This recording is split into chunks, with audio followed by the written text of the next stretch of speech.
Hey y'all, it's Indigo here, coming at you with round one of the last week of Grand Arena Championship Season 7.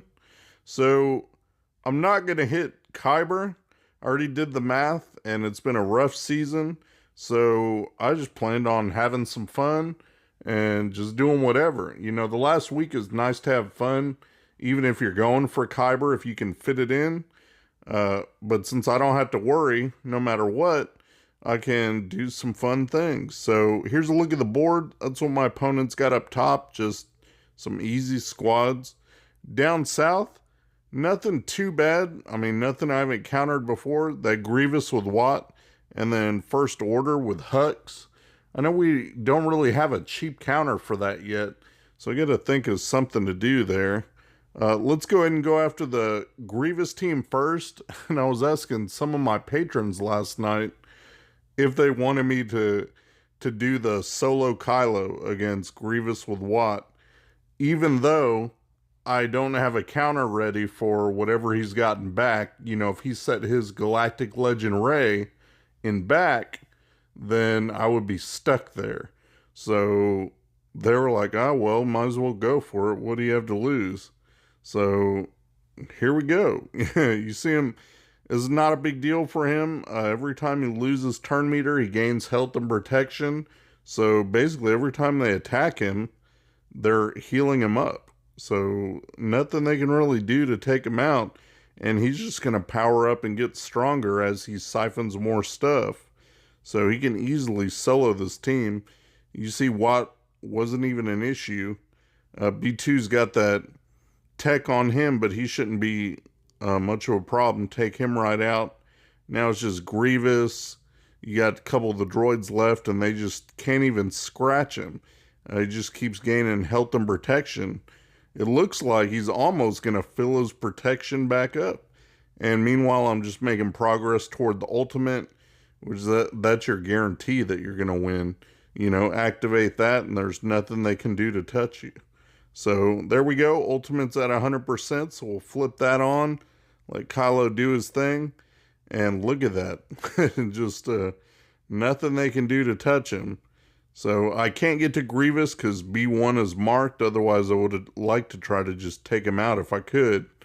I couldn't quite get him with the AoE attack. So, oh well. You know, nothing I can do. So I'll just AoE again and take him out. And now it's just B1 cleanup. And look at that. Almost full protection, full health, 63 banners. Boom, boom. Just got to hope, you know, there's not Rey waiting in the back. So for the First Order team, and I didn't ask anybody about this, it's been forever. I don't use Padme. I set her on defense a lot of times for, you know, Grand Arena or Territory Wars or just whatever. I don't really use Padme for much of anything. And I'm sure a lot of you that watch a lot of Grand Arena videos and play your own are thinking, what is this guy doing? Why would you do that? Because I found out, and it's one of those like, oh yeah, slap my head moments, that courage doesn't do jack shit to Crew and OG Kylo. Like, they just shrug it off like nothing. So it doesn't matter what my characters do. I can go through everybody else pretty much, but Crew and Kylo just don't even care about stacks of courage or anything. So there's nothing I can do to hit hard enough to like get these guys down. So I'm working on clearing everybody else out, and I realized that as I'm doing it. I was like, wow, now I got the two Kylos left, and they're just going to keep healing every time I, you know, put status effects on them, and they're going to counterattack and do what they do. And it's like, man, I can't take these guys down. Not at Relic 7 like they are, since they don't care about courage. So that's a bummer. I was trying to tear through this guy's defenses. You saw that he's set light defense, which means he's got a lot for offense. So I'll go ahead and speed this up so you don't have to sit through the whole 3 minutes of me failing on this. I did manage to kill the other Kylo, but you can see I still have Crew left, and there was just nothing I could do to get him down. So it timed out with just him left. So that was a bummer. But we'll go in and just clean them up real quick. I just took in EP with Vader, Tarkin, you see, Shore, and then the Red Trooper. Figured they could put enough damage down. Shock is the same as healing immunity, so that'll stop him from gaining health. Doesn't look like it stops protection, though, because he's gaining a little bit of protection, even when he has Shock on there. But it's supposed to stop healing, so I figured that should work. You know, throw these guys in. I wasn't planning on using them for much of anything else.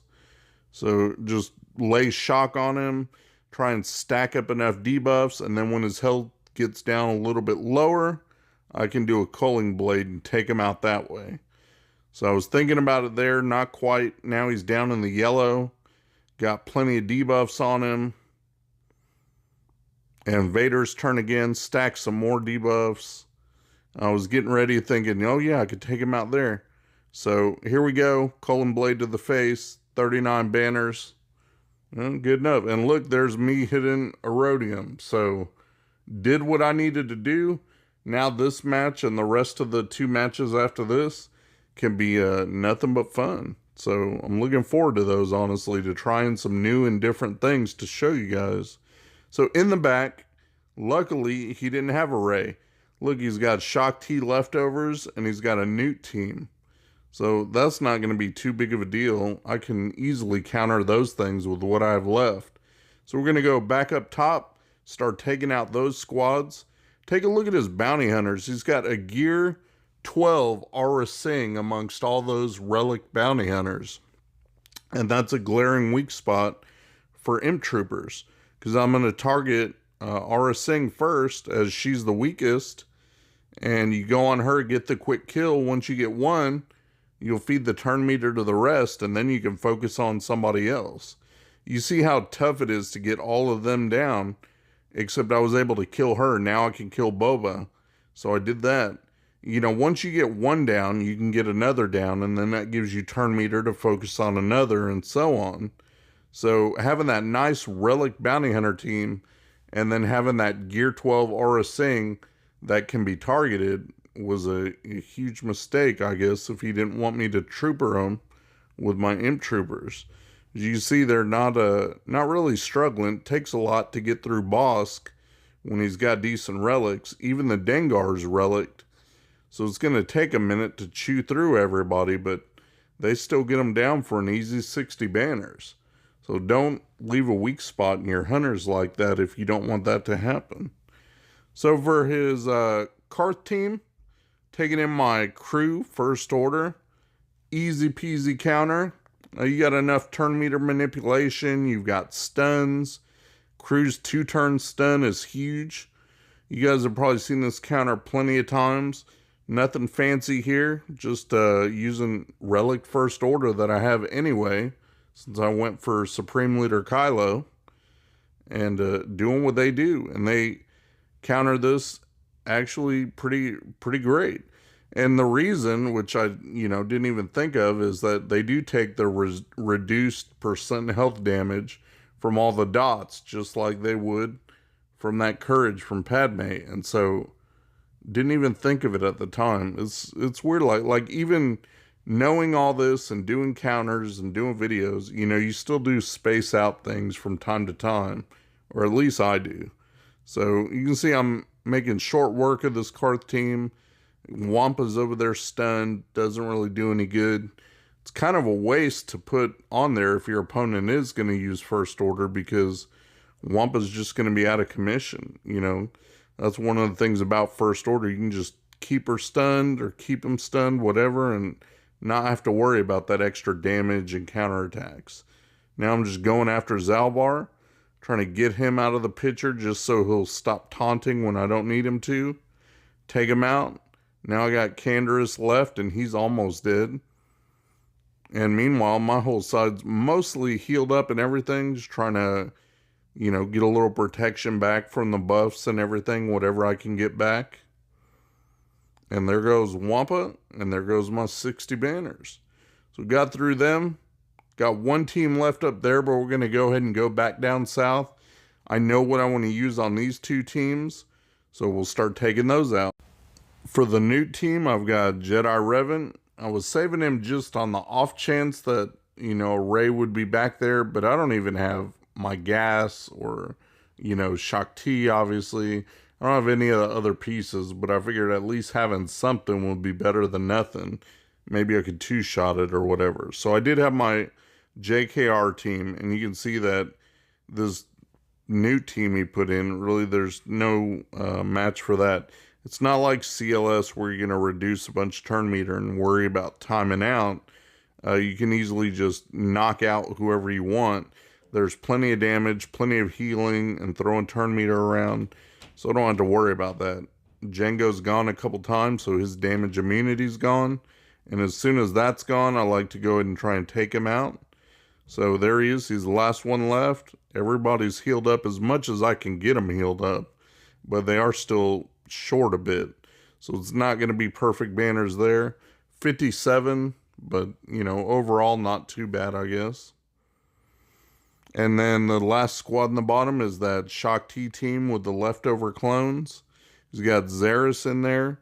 That doesn't matter, though. Not with CLS. So it takes CLS in there since he didn't have any tough teams that I had to worry about, besides the front zone. He didn't have like gas or something in there. So I'll go ahead and use my CLS to just take her out of the picture. They don't get the retribution and all the healing and stuff that she does. So then it's just easy to pick them off. I'm trying to go after Xeris here, get her out, and then I don't have to worry about the healing and having her cleanse. So that's how that works. Just take her out second. Now you can just pick these guys off at your leisure. So I'm just watching turn meter, trying to pick out who's next and get them all out of there and do the best that I can. Another 60 banner win for that. And that clears off the whole bottom zone. So bottom of the board clear. Got one ground team left up top. Let's go ahead and finish that one off. Take out this. It's Clone Wars, Chewie, and L3 and Vandor. I mean, that team will be annoying if you don't have the right stuff to combat it.